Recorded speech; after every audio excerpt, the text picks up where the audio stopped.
ছোট্ট নুসাইবা প্রথমবার রোজা রাখছে।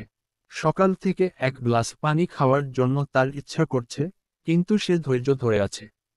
তার মা পাশে দাঁড়িয়ে আছেন, তাকে উৎসাহিত করছেন। নুসাইবা মনে মনে বলছে, রোজা শুধু খাওয়া দাওয়া বন্ধ রাখা নয়, এটা আত্মশুদ্ধি, সহানুভূতিরও শিক্ষা দেয়। একদিন নুসাইবা তার মাকে বলল, মা, আমি চাই গরিবদের জন্য কিছু খাবার কিনে দিই, যাতে তারা ঈদে খুশি হতে পারে। মা মুগ্ধ হয়ে বললেন, তুমি সত্যিই বড় হয়ে যাচ্ছ, নুসাইবা। ঈদের দিন নুসাইবা নতুন জামা পরে আনন্দে সজ্জিত।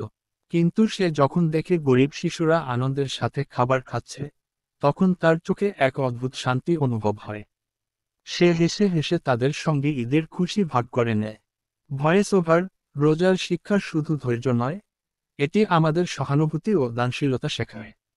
ঈদের আসল আনন্দ তখনই পূর্ণ হয়, যখন তা সবাইকে নিয়ে ভাগ করে নেওয়া হয়। ঈদের শুভেচ্ছা।